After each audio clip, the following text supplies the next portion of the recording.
संसद वंसद तो इनकी अधोजटाओं के घुंघराले वालों के त्याज्य गुच्छों की तरह हैं, जहां ये अपने अधिकार क्षेत्र से बाहर जाकर प्रधानमंत्री को कहते हैं कि आप घुटने बैठिए और हमारा विराट रूप देखिए।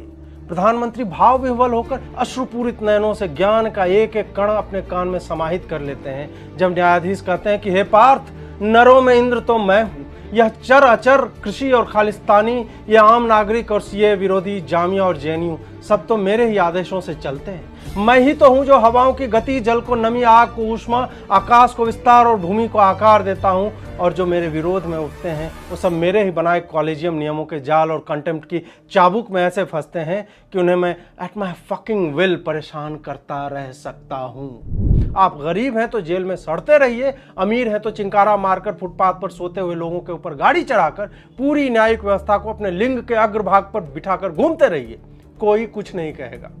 प्रेग्नेंट है तो बेल दे दीजिए, रीढ़ की हड्डी में दर्द है तब दे दो, मर्दाना कमजोरी की दवा खा रहे हैं इसलिए दे दो। फिर से कह रहा हूं कि आम जनता चूतिया नहीं है, जजों को चाहे जितना भी विश्वास हो इस बात। क्या हमने यह नहीं देखा है कि बंगाल में हो रही हिंसा पर लगातार याचिकाएं लगाने वालों को कोई प्राथमिकता नहीं दी गई? कन्विक्टेड 22 साल के ट्रायल के बाद सजा सुनाए गए आतंकियों के मानवाधिकार के लिए ब्लैकमेल होता है ये कोर्ट। कैसे माफ कर दे इन पापियों को जो वकीलों के हाथों ब्लैकमेल होते रहते। 1 रुपये का फाइन लिया गया, वो देते हुए भी इस लंठ आदमी ने सुप्रीम कोर्ट को उसकी जगह दिखा दी, जबकि प्रशांत भूषण के लिए पूरी न्याय व्यवस्था उसकी निजी रखेल जैसी लग रही थी, जहां वो उन्हें नचाता रहा और वो नाचते रहे।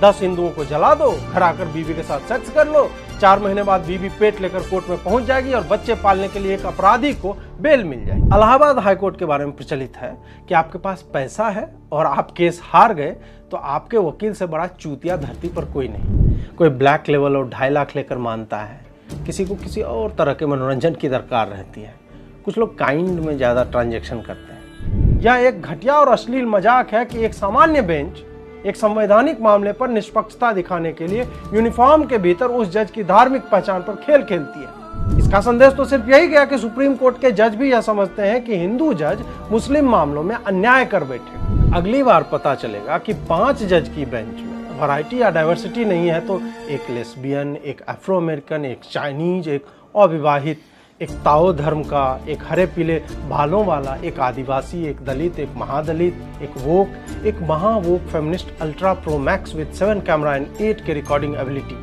ऐसे लोग शामिल किए जाएं ताकि किसी को संदेह ना हो कि कोर्ट में सबका उचित प्रतिनिधित्व नहीं है। मिलॉर्ड लोग आपस में किए गए सेमिनारों में हर साल करोड़ों केसों के लंबित होने पर चिंता जताते रहते हैं। एक ऐसा चीफ जस्टिस नहीं देखा जो इस मुद्दे पर ना बोला, लेकिन यह भी बात उतनी ही सत्य है कि एक ऐसा चीफ जस्टिस न देखा जिसने इस मुद्दे पर कुछ ढंग का काम किया हो। न्याय में आखिर उदारता या सख्ती की उम्मीद ही क्यों? न्याय तो अपनी परिभाषा के दायरे में हर तरह के भावों से ऊपर होना चाहिए। न्याय का मतलब न्याय है और वही सबसे बड़ी उदारता है कि तुम्हारे साथ न्याय हुआ है। उम्मीद है कि आप सब्सक्राइब कर लेंगे और नोटिफिकेशन बिल दबा देंगे ताकि डू पॉलिटिक्स के नए नए वीडियोस आप तक लगातार समय के साथ साथ पहुंचते रहें। जुडिशरी या न्यायपालिका और इनके मिलॉर्ड लोग अपने नित नए कर्तव्यों के कारण अनंत सिंह की न्यायपालिका बनते जाते हैं। अब इन्हें मिलॉर्ड कहें कि मिलहसुन समझ में नहीं आता। ज्ञान तो ऐसे देते हैं जैसे वेद व्यास इनके ही सामूहिक प्रयासों से उत्पन्न हुए थे और इनके निजी निर्देशों के आधार पर महाभारत की रचना की गई थी। स्वयं को ब्रह्मा मानकर चल रहे माननीयों के कुछ कार्यों को देखा जाए तो माननीय का तो पता नहीं, परंतु बेईमाननीय अवश्य कहे जा सकते हैं। यहाँ के नियम इतने फ्लेक्सिबल हैं कि प्रभाव का वजन अमूमन न्याय की तराजू के संतुलन को एक तरफा बना देता है। 20-20 सालों से न्याय की उम्मीद में चप्पल घिसते गरीब की दुर्गति की बातें हर न्यायाधीश के किसी न किसी लेक्चर में आपको सुनाई दे जाएगी, लेकिन 10 दिन पहले स्वयं ही अपनी सर्जरी के सफल होने और स्वस्थ होने के ट्वीट करने वाली राणा अयूब को यही न्यायपालिका उसी आधार पर एंटीसिपेटरी बेल दे देती है जिसमें यह लिखा हुआ है कि उनकी रीढ़ में समस्या है। अगर न्यायपालिका के न्यायाधीश राजनीतिक या आर्थिक प्रभाव में नहीं होते हैं तो फिर किसी अर्णब गोस्वामी को वही बॉम्बे हाईकोर्ट बेल क्यों नहीं दे पाता? क्या वहां के जज साहब आम आदमी को इतना चूतिया समझते हैं कि हमें यह समझ में नहीं आता कि 2018 के आत्महत्या को उकसाने वाले केस को उसी वक्त दोबारा क्यों खोला गया जब सुशांत सिंह राजपूत के बहाने उद्धव ठाकरे को अर्णब हर रात टीवी पर ललकार रहा था? जरा यही सुप्रीम कोर्ट एक स्वतंत्र ऑडिट करवा ले और पब्लिक में यह जानकारी रखे कि हाई कोर्ट और सुप्रीम कोर्ट के जजों का पारिवारिक इतिहास कितना जुडिशियल रहा है, आम जनता को बताया जाए कि एक ही परिवार के लोग वकील से जज किस नियम से बनते हैं और उस नियम को बनाने वाले कौन हैं। आखिर हमें भी तो पता चले कि उनकी सैलरी कितनी है और जीवन शैली किस स्तर की है और कितने शहर में उनके कितने मकान हैं। Objection sustained. हर तरह से स्वयं को एक सुरक्षित कवच में कैद की इस न्याय व्यवस्था ने भी राष्ट्र का उतना ही नुकसान किया जितना सड़ी हुई राजनीति, बिकी हुई ब्यूरोक्रेसी और नैरेटिव का खेल खेलने वाली मीडिया ने। आप बाकी तीनों पर बोल सकते हैं, यही न्यायालय आपको सुरक्षा देती है, लेकिन आप इस न्यायालय पर प्रश्न करने तो वैसे ही ये बिलबिलाते हैं जैसे कुत्ते की दुम पर किसी ने लात रख दी हो। लेकिन यह लोकतंत्र है और संविधान हमें अभिव्यक्ति की आज़ादी देता है। संविधान में यह नहीं लिखा है कि हम अपनी भ्रष्ट जुडिशरी पर प्रश्न नहीं कर सकते। ये बात और है कि मिलॉर्डो ने स्वयं को ही संविधान मानकर अपने ऊपर किए गए सवालों को यह कहकर अवमानना में डाल दिया है कि लोगों का विश्वास डिग जाएगा। ये माननीय किस गुणवत्ता की चरस फांकते हैं मुझे नहीं पता, लेकिन अपने कॉलेजियम के सुरक्षा कवच की गुलाबी दुनिया से बाहर झांके तो पता चलेगा कि न्यायपालिका पर विश्वास करना लोगों की मजबूरी है, क्योंकि वो वहां से ऊपर कहीं जा ही नहीं सकते। वस्तुतः जब एक भ्रष्ट नेता कहता है कि उसे न्यायपालिका पर विश्वास है तो उसका मतलब यह होता है कि उसे इस संस्था की सड़ांध पर विश्वास है। और जब वही बात वैसे लोग कहते हैं जो निर्दोष हैं तो वो यह बात विवश होकर कहते हैं, क्योंकि वो अपने सही उद्गार प्रकट करके कोर्ट को नाराज नहीं करना चाहते। न्यायपालिका अगर अपने ऊपर आम नागरिकों का सहज विश्वास लाना चाहती है तो उसे फैसले कानून की किताबों के अनुसार आंख पर पट्टी बांधकर सामने वाले की पहचान से इतर होकर देने होंगे। जबकि होता बिल्कुल इसके उलट यह है कि न्यायालय की रजिस्ट्री से लेकर वकील और जज तक यह देखने में ज़्यादा रुचि लेते हैं कि जिसने याचिका डाली उसका नाम क्या है, उसकी पावर की पोजीशन क्या है, उसका मजहब क्या है, उसके ट्विटर पर कितने फॉलोअर हैं, और तब जाकर याचिका में क्या है यह देखा जाता है। अगर ऐसा नहीं होता तो गरीबों की चप्पल घिसने के पुराण बाँचने वाले जज प्रभावशाली लोगों की बेल एप्लीकेशन एक दिन में नहीं सुनते। फिर से कह रहा हूं कि आम जनता चूतिया नहीं है, जजों को चाहे जितना भी विश्वास हो इस बात पर। क्या हमने यह नहीं देखा है कि बंगाल में हो रही हिंसा पर लगातार याचिकाएं लगाने वालों को कोई प्राथमिकता नहीं दी गई, जबकि वहां जाने जा रही थी, बस्तियां जल रही थी और लोग गांव छोड़कर भाग रहे थे। स्वतः संज्ञान लेना तो दूर, आंखों में कील घोंपने पर भी हमारे मी लहसुनों को वो लाशें नहीं दिखी। क्या पता नेटफ्लिक्स पर कोई सीरीज आ गया होगा जो बिंज वॉचिंग में हमारे जज साहिबान बिजी रहे होंगे। कन्विक्टेड 22 साल के ट्रायल के बाद सजा सुनाए गए आतंकियों के मानवाधिकार के लिए ब्लैकमेल होता है ये कोर्ट, और फिर कहता है कि अगर वो ऐसा ना करते तो लोगों की आस्था न्याय व्यवस्था से उठ सकती है। शर्म नहीं आती इस कोर्ट के न्यायाधीशों को जो आतंकियों के लिए रात में कोर्ट खोलते हैं और गरीब न्याय की आस में 3-3 पीढ़ियों तक चप्पल घिसता खप जाता है। कैसे माफ कर दें इन पापियों को जो वकीलों के हाथों ब्लैकमेल होते रहते हैं। आखिर सुप्रीम कोर्ट के जजों को ममता के मामलों से टेक्निकलिटी के आधार पर रिक्यूज करते हुए देखकर थूकूं नहीं उन पर तो क्या करूं।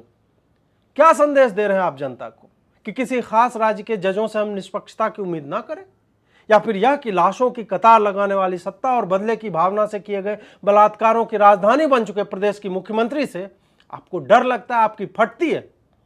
अपनी नपुंसकता का प्रदर्शन तो इन्होंने प्रशांत भूषण वाले केस में खूब किया। प्रशांत भूषण के ऊपर जिस तरह के आरोप थे और जैसे जैसे शब्दों का इस्तेमाल प्रशांत भूषण ने कोर्ट के जजों के लिए किया, उसके लिए माफी मांगना तो दूर, वो लगातार सुप्रीम कोर्ट को ठेंगा दिखाता रहा। क्या उखाड़ लिया कोर्ट ने? 1 रुपये का फाइन लिया गया। वो देते हुए भी इस लंठ आदमी ने सुप्रीम कोर्ट को उसकी जगह दिखा दी। वहां सुप्रीम कोर्ट अपने लिबास के कालेपन की चमक को बरकरार रखने के लिए एक प्रभावशाली वकील के आगे घुटनों पर बैठकर चाबुक चलाने की विलक्षण बातें कर रहा था, जबकि प्रशांत भूषण के लिए पूरी न्याय व्यवस्था उसकी निजी रखैल जैसी लग रही थी, जहां वो उन्हें नचाता रहा और वो नाचते रहे।